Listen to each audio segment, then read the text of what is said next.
Bandang alas 12 na ng gabi sa Barangay Santa Cruz, may isang lalaking naglalakad pa uwi galing trabaho.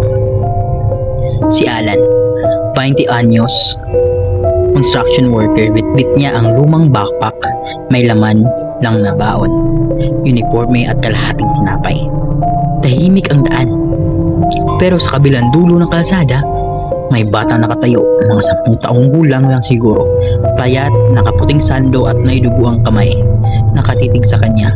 "Uy bata, gabi na, umuwi ka na," sabi ni Alan. Pero hindi gumalaw ang bata. Tumayo lang ito at dahan-dahan pinakita sa kanya ang baril. Ayon sa mga pulis, ilang linggo nang may mga kaso ng pag-hold up sa lugar, pero kakaiba dahil bata raw ang tumututok ng baril at mga nakamaskarang lalaki ang kumukuha ng pera pagkatapos. Ginagamit daw ng sindikato ang mga bata bilang pantakot at kapag tumangging sumunod ang bata, sila ang unang pinapatay. Pero si Alan, hindi pa niya alam iyon. Tumakbo siya pero narinig niya ang sigaw ng bata. "Kuya, tulungan mo ko. Hindi ako pwedeng tumigil." Paglingon niya, naroon na sa likod ng 3 lalaking naka-helmet. "Iputok mo na!" sigaw ng isa. Pero hindi binaril ng bata si Alan. Ang bata mismo ang bumaril sa mga lalaking iyon. 3 putok, sunod-sunod. Pagkatapos, katahimikan. Nakatayo lang ang bata na nanginginig, hawak ang baril at umiiyak. Lumapit si Alan. "Bata, anong ginawa mo?" Pero bago pa siya makalapit, may sumabog na busina sa likod.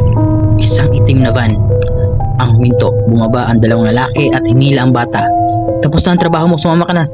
Nang agawin ni Alan ang bata, may isa sa mga lalaki ang bumaril.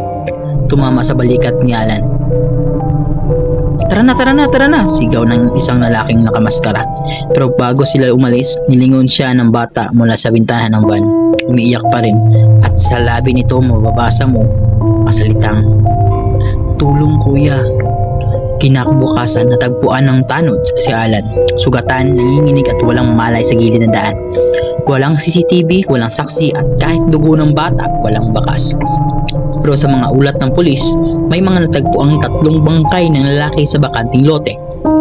Parehong lugar kung saan nangyari ang putukan. At sa kamay ng isa sa mga patay, may hawak na laruan ng bata. May nakasulat sa likod ng laruang iyon, "Pag di mo sinunod, ikaw ang susunod." Pagkaraan ng ilang linggo, naka-recover si Alan. Lumipat siya ng tirahan, pero gabi-gabi tuwing alas 11 may kumakatok sa pinto niya 3 beses. Pagsilip niya, wala naman. Hanggang isang gabi, sumilip siya sa bintana at nakita niya ang bata. Nakatayo sa gitna ng kalsada, nakaputing sando at ngayon nakangiti. May hawak na baril at nakaturo sa kanya. Minsan, hindi mo kailangan ng multo para matakot. Dahil minsan, ang demonyo ay tinuturuan magbitbit ng baril bago pa matutong magdasal.